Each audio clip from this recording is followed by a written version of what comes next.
नमस्कार. जय महाराष्ट्र, जय शिवराय, जय भवानी, जय सनातन. बंधू आणि भगिनींनो, आपला देश हिंदुस्तान हा सर्व दृष्टीने परिपूर्ण असा देश आहे. आपल्या देशाला अनेक प्रकारचे असे संरक्षण नैसर्गिकरित्या प्राप्त झालेले आहे. एकीकडून हिमालय आहे, एकीकडून हिंदुकुश पर्वत आहे आणि एकीकडून हिंद महासागर आहे आणि एकीकडून अरबी समुद्र आहे.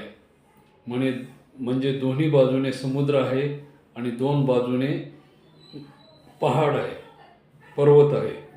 आणि हे सर्व नैसर्गिकरित्या प्राप्त झालेलं संरक्षण आपल्या देशाच्या हिताने सुरक्षेच्या दृष्टीने फार महत्त्वाचे आहे. तरीही आपल्या देशावर अनेक परकीय शत्रूंनी आक्रमणे केलेली मागील इतिहासामध्ये आपल्याला लक्षात आलेच असेल. तरीही 17व्या आणि 15व्या शतकामध्ये तसे पाहिले तर इसवी सन पूर्वपासूनच भारतावर अनेक आक्रमणे झालेली आहेत. सिकंदर, मीर कासिम,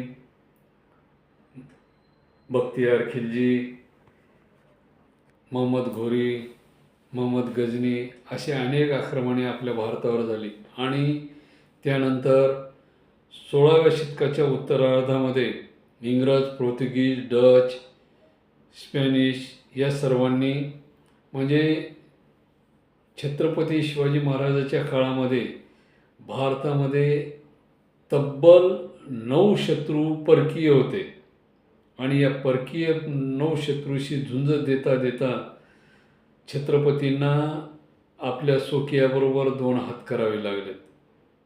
त्यामध्ये आहेत चंद्रराव मोरे, रांजेचे पाटील आणि खंडोजी खोपडा असे.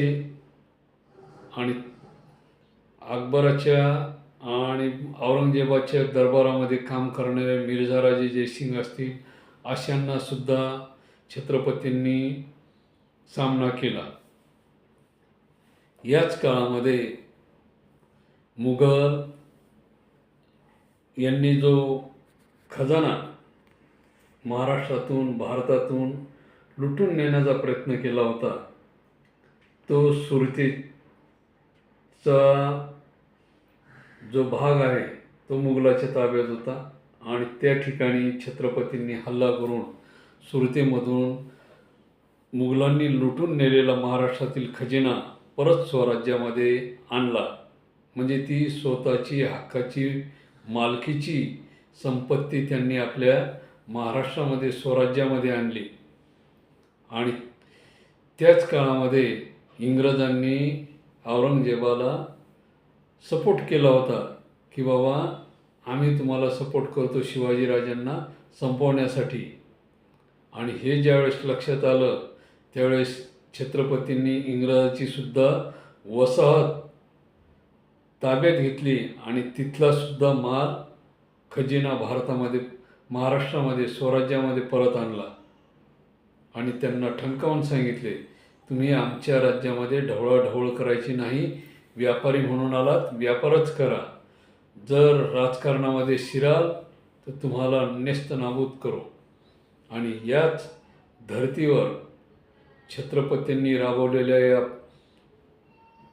राजनीतीवर आधारित धर्मवीर संभाजीराजे यांनी सुद्धा औरंगजेबाच्या मुघल सैन्याने बऱ्हाणपूर या ठिकाणी नेऊन ठेवलेला स्वराज्याचा खजिना महाराष्ट्राच्या राज्यात स्वराज्यामध्ये परत आणला. आणि अनेक सांस्कृतिकरित्या मंदिरे, जनकल्याणासाठी पाणी व्यवस्था, रस्ते, किल्ले, बाजारपेठा निर्माण केल्या.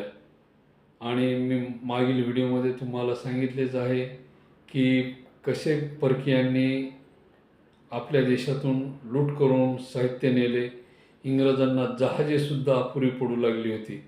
एवढे सोने नाणे आपल्या भारतातून या लोकांनी चोरून नेले.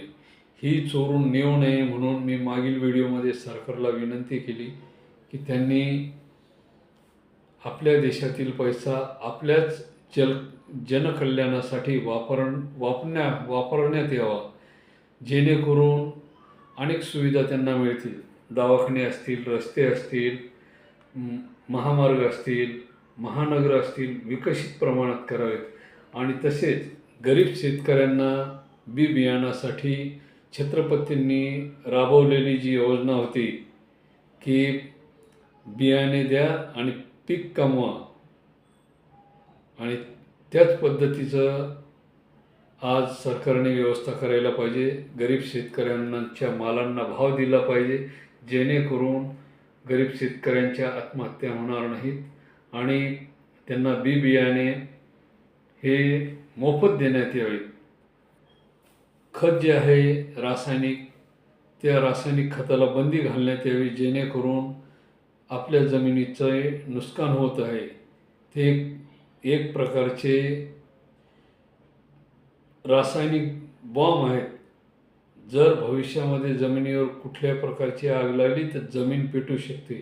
त्याच्यामुळे अगणित असे रासायनिक पदार्थ मिक्स केलेले आहे की जेणेकरून भारतीय जमीन नापीक होईल आणि इथला शेतकरी, इथला भारतीय उपासमारीने तडफडून मरावा, या दृष्टीने ही रासायनिक खते अमेरिकेसारख्या देशाने उत्पादन करून भारतात पाठवली. ती कारखाने भारतात पाठवली आणि आज सगळीकडे त्या खताचा वापर होत आहे.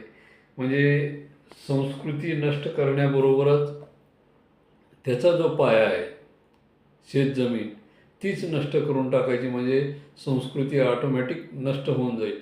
माणूसच जिवंत नाही राहिला तर संस्कृती काय जिवंत राहणार आहे. या दृष्टीने हे रचना केलेली आहे परकीयांनी, अमेरिका, ब्रिटिश या लोकांनी. आणि याला कुठेतरी आळा घालण्यात यावा.